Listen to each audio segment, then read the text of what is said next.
खेळती राहावी. जी मराठीचे शब्द आहे बाष्पीभवन.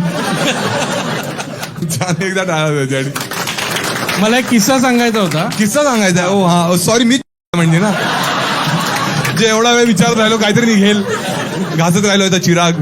हा काय किस्सा शॉर्ट मध्ये सांग थोडा. ठीक आहे. हा कोकणात म्हणजे मी मूळचा कोकणातला आहे. हा. आणि कोकणात कोकणात राजापूर. ठीक आहे. हा आणि मला भरपूर म्हणजे आत्या वगैरे आणि काका वगैरे भरपूर आहेत तिकडे. भरपूर आहेत. कोकणात जात असतो म्हणजे हा. काय तर किती काका आहेत? काका चुलत काका म्हणशील तर 4-5 आहेत. हा. आणि आत्या पण 8-10 आहेत. अरे अरे हा चुलत बल्कच्या भावाने आहे रे. हा मग तू राजापूरला जात असतो. हा मी जात असतो आणि आत्यांकडे वगैरे पण जात असतो. हा. तर तुला कोकणात माहितीये की कसं म्हणजे बरंच शिवराळ वगैरे बोललं जातं असं म्हणजे हा. म्हणजे भाडेस कुठे असं बोलून शिवीगाळ केली जाते. शिवीगाळ बोललं जातं आणि तिथे म्हणी वगैरे पण फार प्रचलित